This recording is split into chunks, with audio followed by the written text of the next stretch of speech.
Hey, thanks for accidentally clicking on Tablenauts. I'm Doolin, and today I have a video where we're going to rank the games from Next Move Games that I've played. This video is a bit difficult to do, mainly because, not because the games are hard to rank. The reason I say that is because in 2016, when they were created, they were a branch of Plan B games that were specifically put to the task to release games that were abstract and had these, these beautiful designs that were meant to really capture like why people loved Azul, which is from Next Move and Plan B Games. Then in 2021, Plan B Games was acquired by Asmodee, and since Plan B Games has, if you go to Next Move Games website, has just become Next Move Games. So they're all under Asmodee.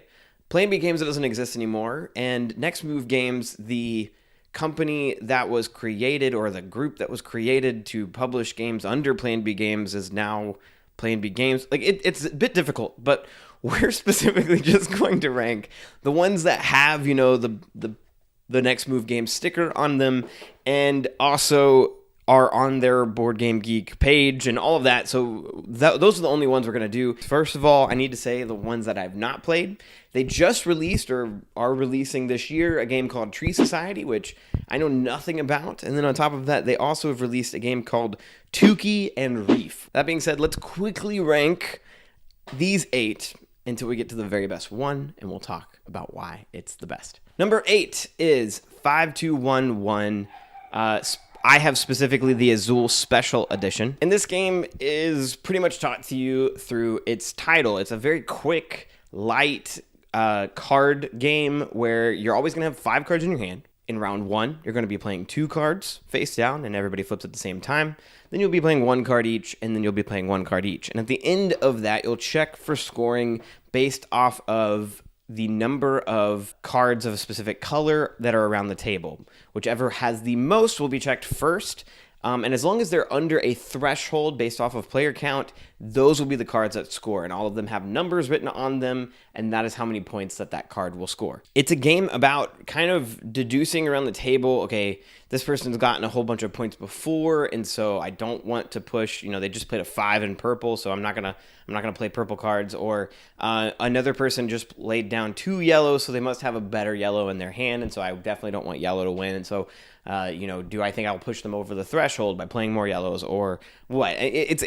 It's pretty light and also pretty heavily dependent on your card draw, and that's why it ranks so low for me. It's fine. It's fun. I would give it a 3 out of 5, and not one that I have to have in my collection, but is also, it's a decent time. It's also weird because it's one of the only games I've seen that is themed off of another game. Like, it's straight up just 5211 Azul Special Edition. Like, that's strange. But anyway, that's number 8. Number 7 is one of the Azuls, and we're gonna go through all of the Azuls because I've played all of them. Azul Stained Glass of Sintra, and this one I owned a long time ago. We tried it one time. Neither Emily and I liked it, and it was one of those, like, we love Azul, and so this was just a really big disappointment for us. I don't think that it captures what we love about Azul, and it tries to in a new, unique way, and it just doesn't work. It doesn't fit, and it's one of those that's very forgettable. It's probably the most forgettable for me in terms of all of the Azul games. I would give it a 3 out of 5 as well, because it's fine. Like, I'll play it with people, and I wouldn't be upset about it, but it's definitely the worst of the Azuls for me. Number 6 is another Azul, and this one's actually like the most recent one. And just so you guys know, I'm not including the Chocolatier edition in this ranking because I'm pretty sure that the rules are just the exact same as base Azul, so whatever, don't need that. But this is Queen's Gardens, which is probably the most complicated of all the Azuls, and I think that it tries to be this heavier game, but it's not, and at the same time it's just long and it overstays its welcome. And Next Move Games, I think, are at their best when they try to be like, they have as few rules as possible while also a good amount of strategy, while also being really quick and light. And Queen's Gardens just isn't most of that. It's way too long. We got rid of it pretty quickly after 2 or 3 plays. And that leads me to number 5, which for me is Maui, which is fairly new to me still. I've only played this twice. But this is a game about drafting towels on the beach, and you're going to be going in this line, and everybody gets the same amount of turns because you're not going to get more towels than somebody else. But every time that you connect patterns of towels to other towels, you'll check the row on the beach that you're connecting them, and you'll score that many points on a pattern track. And the farther up the pattern track you are, the more points you're going to score. And I like this because, again, at their best, they are quick, light, and a good enough amount of strategy that by the time we're done, it feels like we did something worthwhile that didn't last too long. We can move on to the next game, and I like Maui. It's the one that I'm looking forward to revisiting. That's my number 5, and this was the first 3 were 3 out of 5s. This one's a 3.5 out of 5, which means it is good. Next up is the only one of these that is good or higher that I don't own, and that is Azul Summer Pavilion. And this one is one that I used to not really like that much, but I have since played it on BGA a few times, and it's really good. It's the problem is it's still not as good as Azul. It has the same like thinkiness where you're trying to create these patterns, and it's cool like because it's unique and different. But at the same time, like I think it's just Azul with a little less meanness, and Azul's at its best when it's competitive and you're drafting the things that other people need, and you're drafting things that cause other players to pick up things that they don't want and have to throw at the bottom of their board. This completely removes that because there's a wild track, and you can hold tiles over for the next round, and there's really not a penalty for that. And I just don't like that. I think that removes a whole part of Azul that makes Azul great, and it misses that. But at the same time, it's still light, it's fun. So if you this might be your favorite if you're definitely not a fan of the meanness that Azul has. But that is my number 4, Azul Summer Pavilion, and that moves into number 3, which for me will be surprising. Maybe not for most of you, because you might not have been with Tablenauts this long, but a long time ago we did a video where we did Bees versus Azul. And it was right after, it was very, very early on in the channel. Max introduced me to Azul on camera. We played it on camera. I think that was supposed to be our first video ever. And then on top of that, a little bit later, Max actually got me Bees, which is number 3, for Christmas. And Emily and I played it. And out of the 3 of us that played, because Max played it with us on camera, there's a video of it as well. I really liked it, and I still like it. It's one that I played recently, and I was like, okay, I understand why I got really excited about this at the time when it was new to me and new to the world. It's a beautiful design, and it's actually really unique. It might be one of the most unique. Like, it's hard to compare it to other games because while you're still trying to create these patterns of honey on your board to score points, just like in anything else.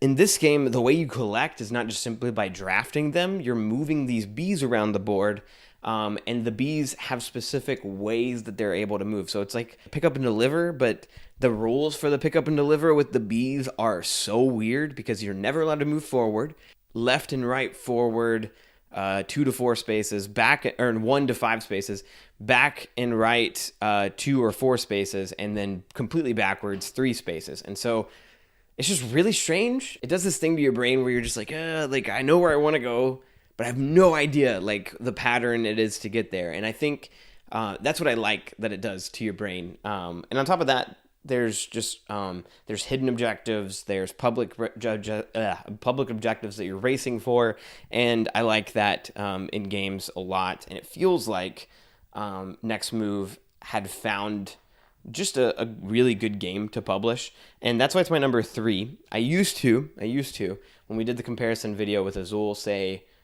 maybe I like Bees a little bit more than Azul, and I'm here to tell you that I was wrong. You won't hear me saying that very often. I'm just kidding. I'm probably wrong a lot, but Max said this, Emily said this. Azul has just some staying power. And I remember mentioning, like, I might like bees right now, but then Azul will eventually take its rightful spot above it. And that's just true. There's a reason that it's a classic, and there's a reason that you go back to Azul, whereas bees, you don't have to go back to all the time. For me, it is still just a 3.5 out of 5. It is good. It is no longer great in my mind. And that leads me to number 2, and this was actually like, I'm not going to put it above Azul. Azul's number 1. We'll get to that. It should not be a surprise to anybody. But Hey, That's My Fish is so fun. And I'm realizing now that, like, and this, I think this is the same for Max, the most fun light games have a meanness to them that makes you, like, be able to be more competitive.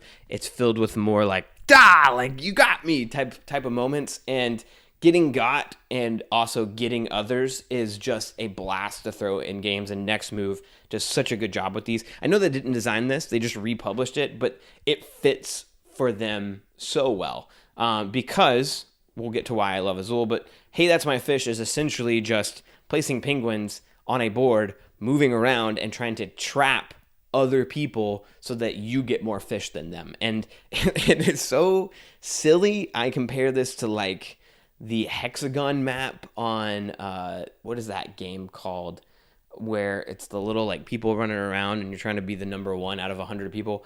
But essentially it's just that you're gonna pick up a penguin, pick up the tile that it's standing on, flip it over and get the fish that's on it, and then move that penguin in a straight line however many pieces you want away to get another fish tile. And when I played this with Emily and Max, I just got so tickled at different moments when somebody would be trapped like immediately, and that penguin would only get like 1 or 2 tiles, or you feel really good when you isolate yourself in this, like, whole little island space where you're going to get all of those pieces at the end, and nobody can do anything about it. And it's just really, really good. Hey, That's My Fish, easily number 2, because of, again, when Next Move Games is at their best. Mean, light, fun. And that leads to, we all knew what was going to happen. Azul being the number 1. This is one of the oldest games in my collection. I should have said, Hey, That's My Fish, 4 out of 5. Azul, 5 out of 5. Easy 5 out of 5. This is one that is one of the oldest games in my collection, and will probably be however long from now. Maybe I'm like 70 years old, and that's when I decided to give up board games. But whenever board games are no longer a hobby for me, I think Azul will basically still be there, because it's one that Emily and I just love to play. It's one that is good at 2. It's good at 4. It's good if you want a light game where we're really nice to each other and just pick up tiles and have a good time. Or it's really fun if you want to, like, end some friendships and play really, really mean. Like, you can play Azul however you want, and it's going to be fun every single time, at least for me. And it's why it is easily Next Move Games' best game. I'm not going to say they failed at trying to create these other games and publish these other games that are similar to Azul, but they still have yet to capture a game that is as good as it. And I'll be still buying their games, so they're doing a good job. But I doubt they'll ever reach the success that they've found in Azul. And honestly, it just reminds me, every time they release a new Azul and I play it and I'm disappointed by it, I'm reminded of how good base Azul is. And that's it for our ranking video. If you enjoyed this video, please consider liking, subscribing, commenting, whatever. It all actually does help. I know that's a really cliche thing to say, but it really does. And then on top of that, if you think I'm wrong, let me know down in the comments which one's your favorite. But once again, thanks for watching, and we'll see you next time.